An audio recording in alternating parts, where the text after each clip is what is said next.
Welcome to the Bloody Disgusting Network. No.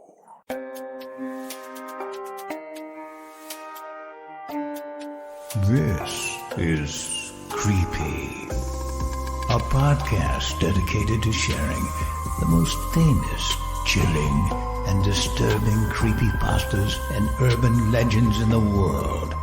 Whether these stories truly happened or are simply fabrications is for you to decide. These stories may contain graphic depictions of violence and explicit language. Listener discretion is advised. Creepy presents The 31 Days of Horror. Day 20. Burned alive or buried alive? If you had to, which would you choose? Written by Brenwell Pond. Burned alive and buried alive. The two worst fates for any living creature that I could ever possibly imagine. If forced with a choice, which would you pick? Unbearable physical agony or extreme mental torture? The most excruciating pain imaginable, or the utmost form of horror that the human mind is capable of conceiving? Up to a few years ago, I didn't know either. Why would you even consider it if not forced to? Well, one day I found out which I'd choose. One day so dreadful that there's no adjective in the English language strong enough to properly convey the horror of it.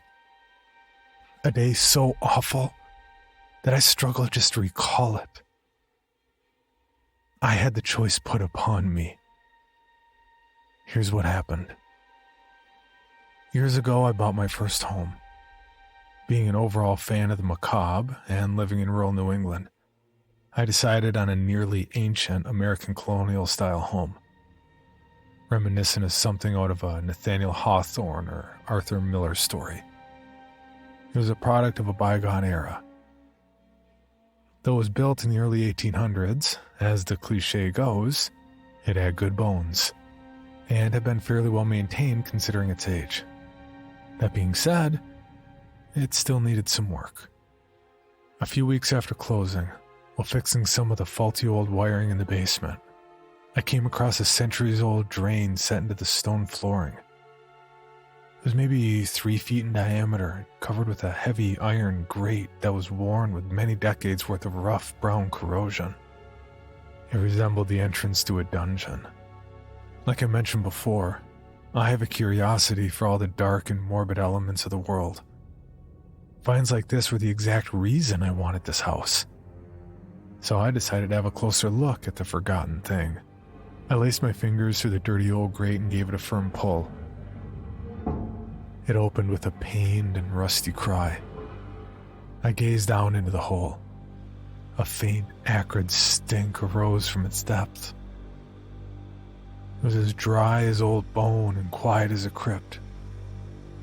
I assumed, due to the home's location on the side of a small hill, that the basement had once been prone to flooding, and that modern technological developments had rendered that, like so many other things in this place, a relic of the past. I poked my head a little further in and looked into the deep, dark recesses of the ancient plumbing. I could make out just the faintest bit of light at the far end. I went out into the yard and found the outlet hidden deep in the thicket of tangled brush. Evidently lacking access to chicken mesh, someone had covered it with a makeshift crisscrossing of merciless-looking barbed wire, apparently to keep any unwanted creatures from crawling in during the night. I thought that whomever had done so had made a smart choice. The pipe looked nearly big enough for a person to squeeze through. A few months later, I was back working in the basement. The previous owner had left boxes upon boxes of yellowed old newspapers, books, and other forms of aged literature stacked under the stairs. I wanted to move out what I could as they were taking up a lot of valuable storage space and were a possible fire hazard, especially under the dry, splintery wood of the basement risers. Honestly, though, I really wanted to look through them to see what sort of curious old volumes might be hidden within the dusty mound. About 30 minutes into my task, I sifted through and moved about 5 of the boxes without finding anything of much interest. In the 6th box, however, I came upon a strange volume bound in worn leather that looked like it must be older than the house itself.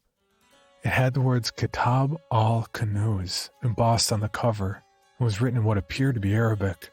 No, I'm no linguist. There were English translations or notes of some sort written in the margins. They seemed to say something about the locations of lost and hidden treasures. This was exactly the kind of thing I was looking for.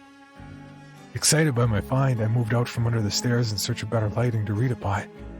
I went over to a large floodlight I had left in the basement from a previous project and flicked it on.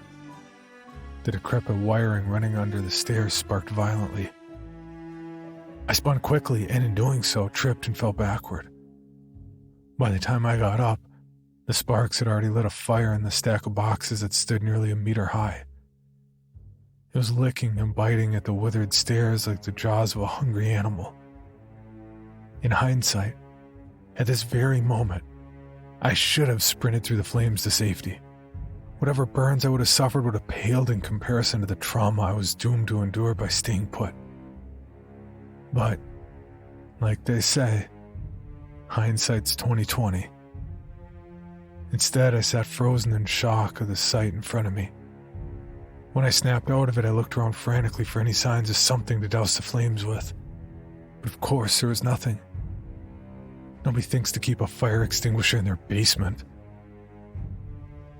The blaze rose higher, engulfing the staircase and spreading around the door jamb at the top like some type of hellish decoration. I tried desperately to hold back panic and think of a way out. My basement had no windows and no hatchway either. Then the fire spread to the exposed fiberglass insulation in the ceiling. It jumped from section to section like a stone skipping across a pond. The air became thick with a baking heat. The sounds of flames crackling was now constant and unrelenting.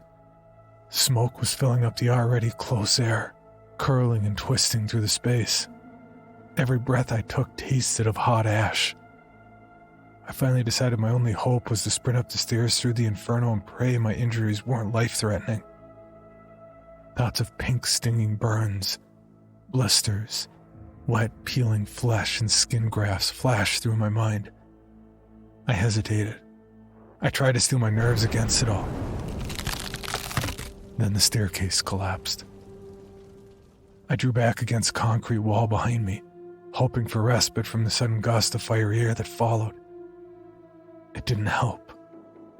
It was like standing too close to a bonfire, but with no way to back up. I looked up at the doorway.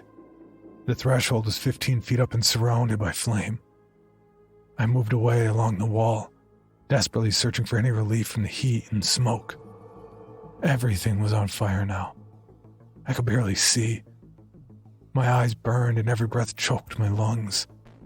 I was beginning to feel lightheaded and nauseous. I was going to die down here, asphyxiated and burned alive. I prayed to God to feel as little as possible. I got down on my stomach hoping to delay the inevitable. My hands felt cold metal on the floor. I heard it grind and shift with my movement. My fingers slipped through elongated holes. I was lying on top of the drain. My heart jumped and then immediately dropped to the pit of my stomach. I had a way out, but it meant squeezing through hundreds of feet of suffocating underground tunnel. I pulled it open, and it gave that same rusty cry as before. I put my head inside. The air felt cool and fresh compared to the basement. I looked at the speck of light way down in the darkness. It looked miles away. I tried pushing myself inside. My shoulders pressed against the sides of the drain, pinning my arms tightly to my sides. Claustrophobia hit me like an electric shock. I scrambled back up immediately. I couldn't do this. It was so narrow. I'd get stuck in the pipe and slowly die in there, deep under the earth. I sobbed and cried out in utter despair. The fire was closing in around me. I could barely breathe anymore. The heat was like being in an oven, like baking to death. I felt flames lick at my back and I jumped forward.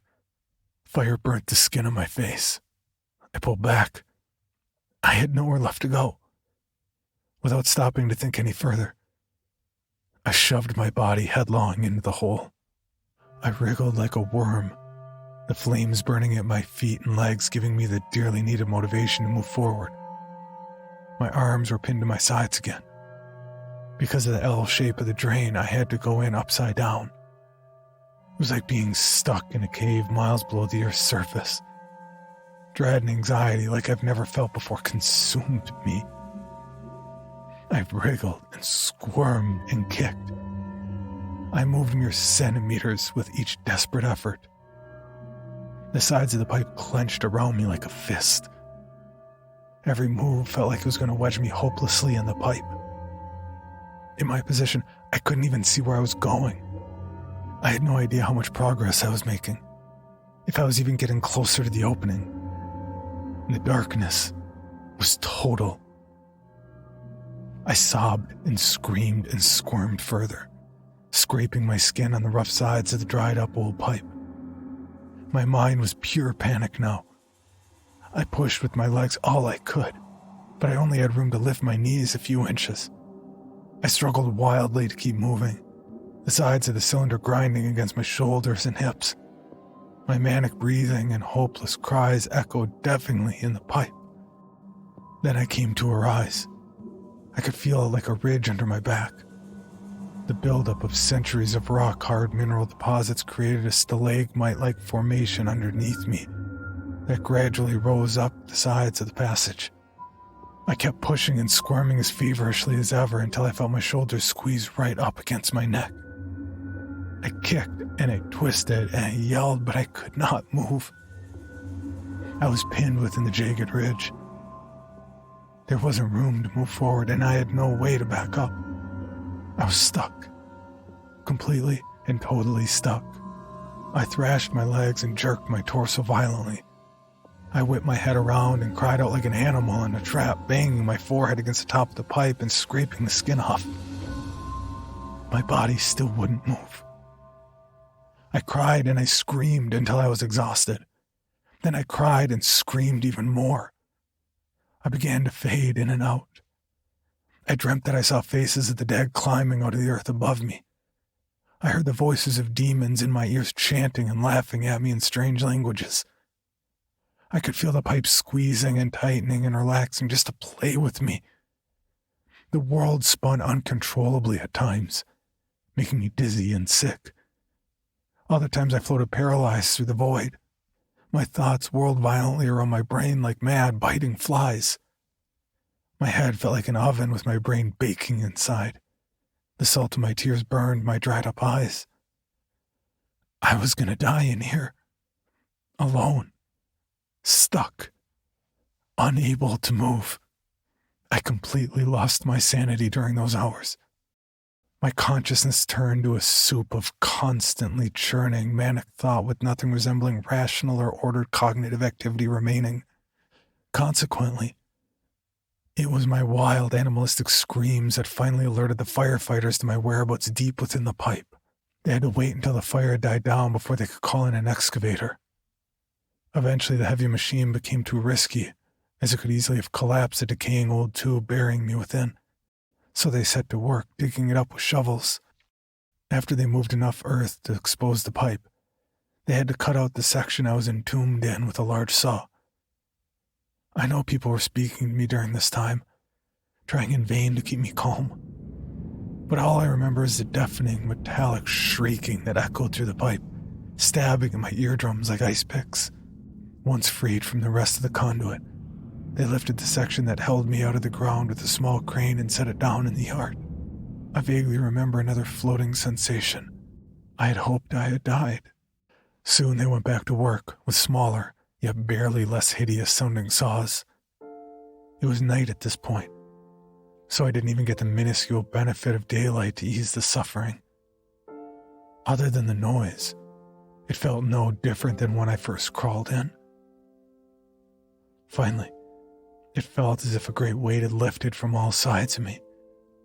My body seemed to expand in all directions. Cool air brushed across my skin. I was lifted up and carried away. This, like I said, was years ago. I'm just now regaining the sanity needed to be able to process these events and get them down. My therapist tells me it's a good idea, that it will help me get past the event to whatever degree possible. He says it may help with the night terrors too. I can barely sleep without teleporting right back into that suffocating space. The other patients in the hospital are used to my nightly screaming by now. So are the nurses and orderlies. It was they who gave me the details of my rescue. They tell me I was stuck in that pipe for nearly 10 hours before the rescuers got me out. They also tell me that crawling into it was the only reason I survived. The house was nothing but a pile of ashes after the fire, and because of its subterranean location, very little heat or smoke got down in that awful drain. So, in the end, that nightmare is the reason I'm alive and able to tell this story. No, if I could go back to that day, to that moment standing above the ancient grate, surrounded by roaring flame, I'm not sure I'd make the same decision again. I may let the flames take me. I may let myself burn alive.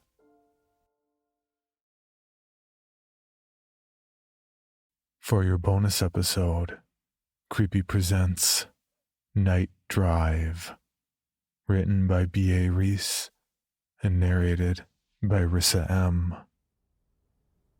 My body aches as I stumble away from the accident. I have at least a mild concussion. I know I should go to a hospital, but I press on. My sister needs me. The bumpy dirt road curves around dense woods. To save time, I cut through the trees to reach the highway where, hopefully, I can hitch a ride into town. Thankfully, a full moon glimmers through the deep night, providing enough light for me to make my way through thick foliage. As I jog down a slope, my foot slips and my body tumbles. I slide into murky water. As I crawl back to dry land, a tight force grips my ankle. When I swat at it, I feel a pruny human hand.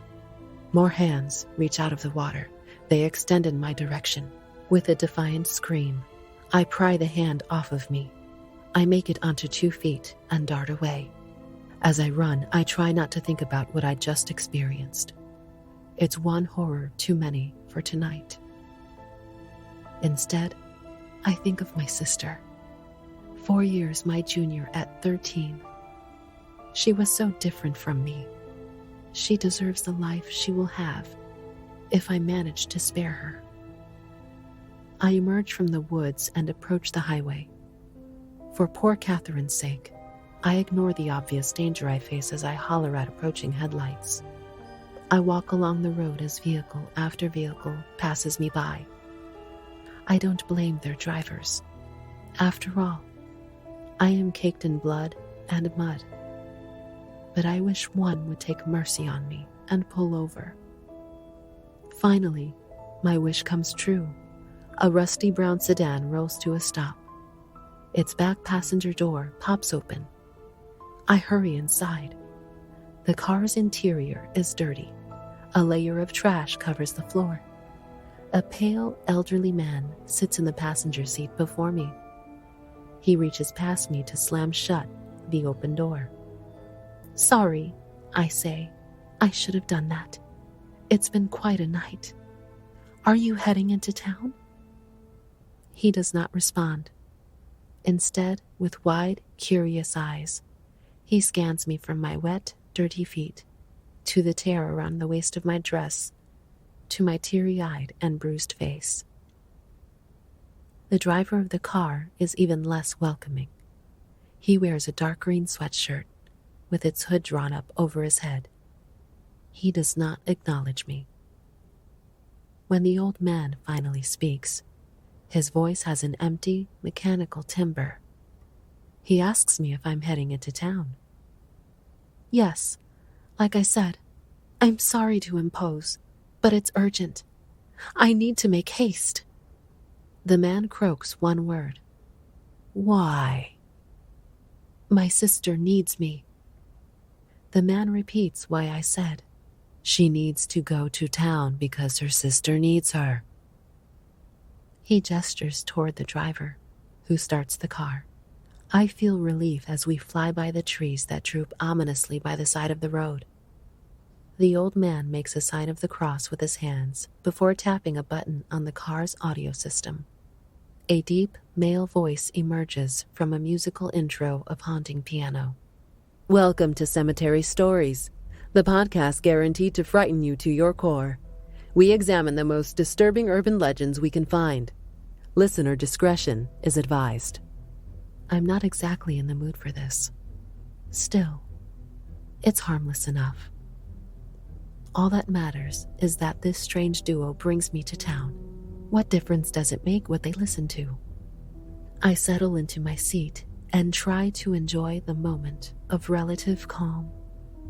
Tonight, we examine a legend over 300 years old, the curse of Susanna Archibald. I bolt upright. What? I exclaim. Susanna Archibald was born in 1680 in Hanover County. She lived in an agrarian community in a Puritan settlement. As you'd expect, she grew up surrounded by strong religious institutions. What is going on? Have these two men picked me up on purpose, knowing who I was? I sense that I need to leave. Sir, I call to the driver. You've taken me far enough. Drop me off here, please. He continues to ignore me. Susanna lived happily as a part of the wealthiest family in the region. However, in her late teens, Susanna's life took a dark turn when she met a boy 1 year her senior, named Nathan Benham. Nathan? It's one thing for this narrator to describe someone with my name, but for him to also know about Nathan. Susanna and her little sister Catherine were seen heading out into the woods with Nathan one summer evening. He knows about Catherine too? Nobody knows exactly what happened that night in the woods, but we do know the narrative that the town accepted to be true the next morning. I know exactly what happened, but none of this occurred hundreds of years ago like the host had said. We'd driven my dad's truck out to Westridge Park. I remember dizzying spins around a fire, dolls, and needles. Suddenly, Nathan tried to kiss me on the lips. Startled, I turned my face. He only made contact with my cheek. He told me he wanted to marry me. Catherine gasped happily when she heard the proposal. When I told him no, he turned red and cried. Several elders spotted Nathan acting hysterically that evening. After intense questioning, Nathan explained his behavior by reporting that he had witnessed Susanna Archibald engaged in witchcraft. I remember first hearing the accusation in the high school cafeteria. I assumed nobody would believe it. I could not have been more wrong. I was spat at and taunted by everyone around me. As word spread, Susanna quickly realized that her life was in danger.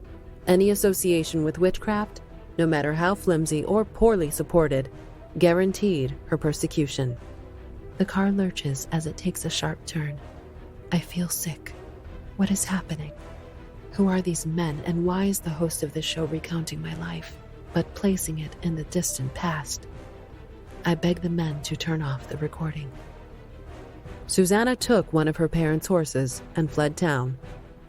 The distant array of torches had convinced me to go. I'd looked at my sleeping sister, my best friend, and realized that I would never see her again.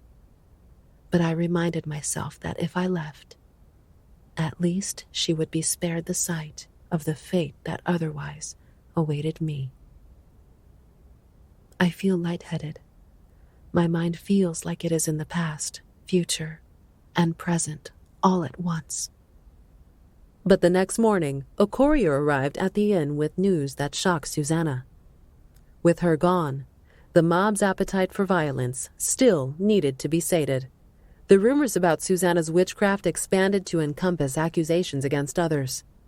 The mob took Catherine and declared that she, too, was a witch, and that she would die in Susanna's place. I want this to stop. I reach out for the old man as images of the crappy roadside motel I stayed in last night race through my brain. Before I touch him, his body shifts. I shriek as his lifeless form collapses. Upon learning this, Susanna began the ride back to town. She knew what awaited her sister and hoped that by giving herself over to the mob, they might spare Catherine. The driver remains seemingly unperturbed by his companion's demise or by my screams from the back seat. Memories continue to rush through me. In my mind, the high school I imagined a moment ago now disintegrates into a stuffy, one-room schoolhouse. I tug at the door handle, ready to dive away even as the car remains in motion. But the door doesn't budge. Susanna was hardly accustomed to riding a horse alone at high speed. She was less than halfway home when a rocky shift in elevation knocked her off her saddle. To Susanna's misfortune, the road bordered a rocky decline, and when Susanna hit the bottom, she died on impact. Why is he insisting I am someone who died long ago? Why would he do that? The lights from buildings in the distance confirm that we have finally reached the outskirts of town. Meanwhile, the recording continues to play. That night, a mob of townsfolk assembled. They dragged out Catherine and, ignoring her screams of innocence, tied her to a hastily assembled pyre located on a hill that overlooked the town cemetery. I beg the driver again to let me out, to no avail. The townsfolk proceeded to commit the only instance of burning, rather than hanging, of a witch in American history. One by one, they tossed their torches onto the pyre. Allegedly, Catherine's last words were to scream for her sister, whose limp body would be discovered off the side of the road the next morning. Their parents, heartbroken by the loss of their children, had Susanna's body and what was left of Catherine's remains buried with the family's most valuable heirlooms. The Archibalds chose, as the burial site, a pair of graves they had picked out long ago for themselves, and they left the headstones unmarked. Mr. and Mrs. Archibald proceeded to jump into the White Oak River. They were never seen again. The car turns abruptly onto a gravelly side road lined by empty fields and derelict buildings as we veer further into the opaque darkness. The ghost of Susanna Archibald has been sighted many times since that day. The rumor is that she walks the roads near where she suffered her fatal accident, hitchhiking desperately to get into town to burn in her sister's place. She keeps up with the times and is accommodating to changes in technology. If you drive a truck, she suddenly understands what a truck is. If you talk to her, she relates her experiences in terms resembling those used in the present. She does not seem to understand that she is from the past. In the distance, dozens of small flames flicker at the top of a grassy hill. But locals tend to refer to this not as the legend of Susanna Archibald, but rather as the curse of Susanna Archibald. The reason for this is that those who come into contact with her rarely live long enough to tell the tale. It's said she has a special relationship with death, in that, as someone stuck between the boundaries of life and afterlife, she is seen the most clearly by those with few days before their departure. And those who do interact with her meet their end even more quickly as a result. Most accounts of her come from those who did not engage with her, or who contacted someone about her soon before their own death. Rumor has it that her sister Catherine still prowls the area where her charred remains were buried, eagerly awaiting the arrival of her long-absent sister at their unmarked grave.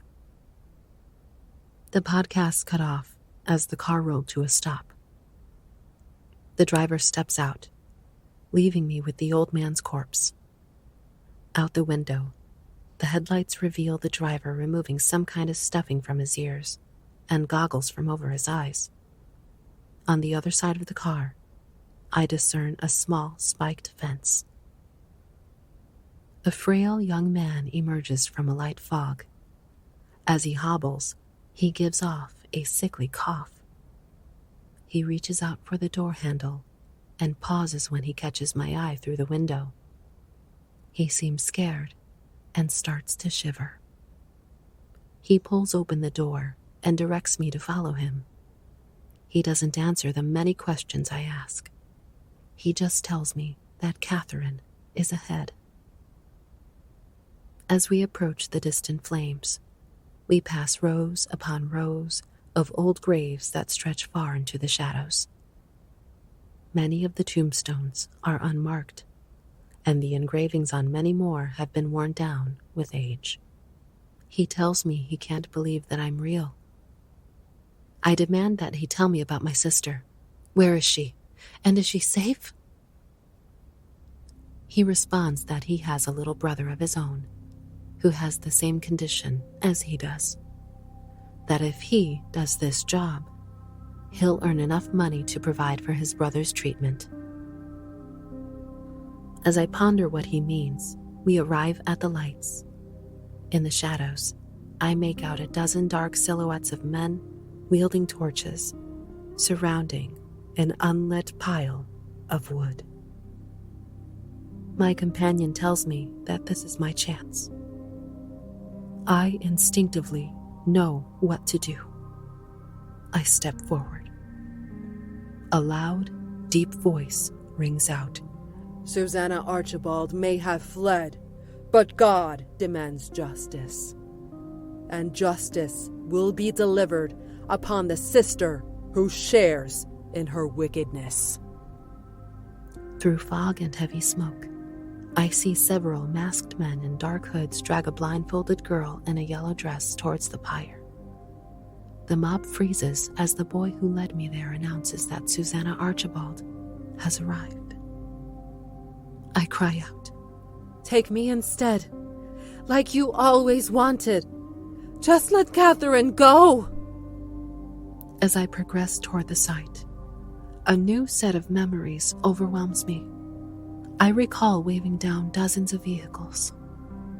Carriages, buses, Ford Model Ts, vans, trucks, friendly drivers, perverted drivers, soon-to-be dead drivers. None have guided me all the way to my destination. Until now. I lean against the wooden pyre and close my eyes. Ropes tighten around my legs and wrists. Am I being tricked into walking into my own death? Will I really burn? And even if I do, will that save Catherine? How can I make a difference if she really perished centuries ago? I hear each torch as it is added to the pile. I cough furiously at the smoke. My body glows, scorches, and inflames. Pain engulfs me. My consciousness dims. I begin to settle into a long-awaited sleep. But from the void before me emerge dozens of bloody, calloused hands. They reach for me, to pull me down. I resist. I run.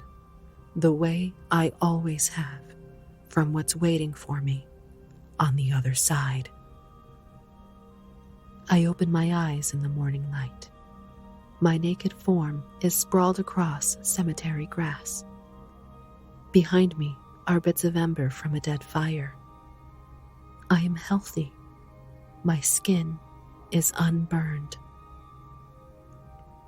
I gaze upon the graveyard just outside of town that my parents took me to as a child. It was much smaller then. I slip into a neatly folded set of white clothes that lay before me. A note beside them reads, Sister, how I've yearned for you. Your body was buried here, but your spirit remains so far away. Please, come find me so we can finally move on. I know where to go. Like most parents in our village, Mom and Dad had shown us the plots they'd reserved for their own burial The oak tree that loomed over the pair of graves had once been so small, so young. It had become fully grown long ago. Now it was decrepit and dying. I kneel and call for Catherine. I sense that I have done everything right. After so many years of trying, I've finally been burned in my sister's place. But nothing happens. No spirit appears to float away with me. I wait in silence, certain that I have broken some kind of spell, but puzzled to not be experiencing the outcome I'd anticipated. As I depart, I gaze jealously at grave after grave of bodies buried in contentment, their souls having parted on in a way that I know mine never will. I am outside the cemetery when a metallic clang draws my attention. I follow it to its source. By my family's graves, a man I recognize as my car's driver leads a group of 9 others, 8 men clad in black, and a grown woman in a yellow dress. Several drop their shovels and hop into the deep hole. A man speaks with the voice I'd heard from the podcast in the car. Yes, I'm sure this is the one. The boy swears this is where Susanna went after reading the note.